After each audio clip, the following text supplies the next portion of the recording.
संहारी त्रिपुरांतकारी भानु शशी भूमी सुतो बुधश्च गुरुश्च शुक्र शनिराहु केतव कुर्वन्तु सर्वे मम सुप्रभातम। श्री गुरुदेव दत्त, श्री स्वामी समर्थ। सुप्रभात मंडळी, अध्यात्म कलियुगातल्या चॅनलवरती मी वैदिक ज्योतिषी गणेश शास्त्री शुक्ल आपल्या सर्वांचे स्वागत करतो। मित्रांनो, हे साप्ताहिक राशी भविष्य आहे 19 ऑगस्ट ते 25 ऑगस्ट पर्यंतचे असणार आहे। मित्रांनो, आपण भरभरून प्रेम करत आहात, लाईक करत आहात, शेअर करत आहात। खूप लोकांचे कमेंटही छान छान येत आहेत।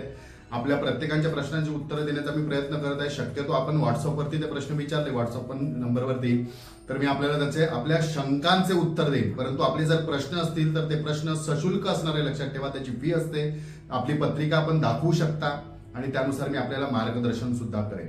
त्याचप्रमाणे श्रावण मासामध्ये येणारे जे व्रतवैकल्य सण आहेत ते आपण करत आहात, त्याच्यावर आपण मला ते कमेंटही करतात, सांगत आहात आणि प्रत्येकाला चांगला अनुभवही त्याचा येत आहे।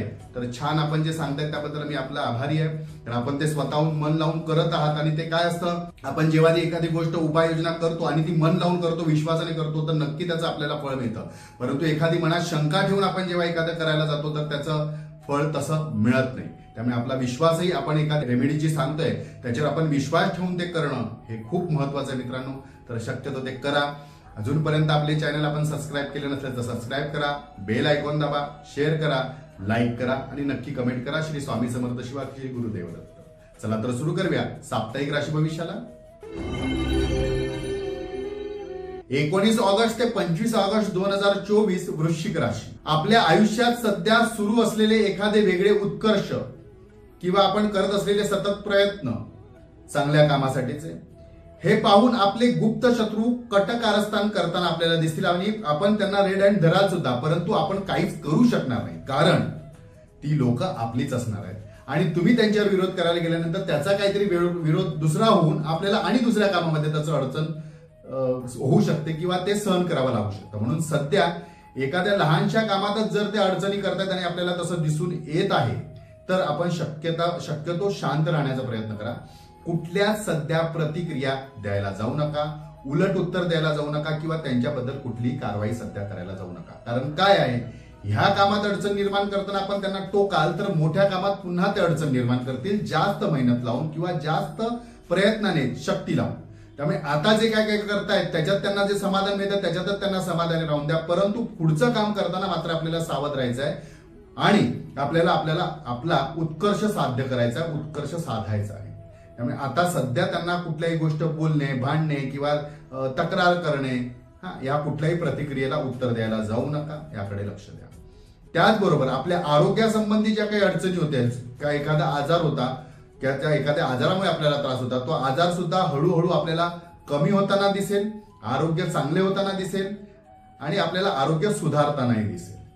मोठ्या प्रॉपर्टीमध्ये गुंतवणूक करताना आपल्याला थोडा विचार करायचा आहे, परंतु मोठ्या गुंतवणूकमध्ये, प्रॉपर्टीमध्ये आपल्याला लाभ सुद्धा होणार, यात काही शंका नाही। परंतु त्यासाठी संबंधित व्यक्ती किंवा त्या संबंधित मार्गदर्शन करणारे एखादे व्यक्ती असतील तर त्यांचं मार्गदर्शन मात्र आपण नक्की घ्या।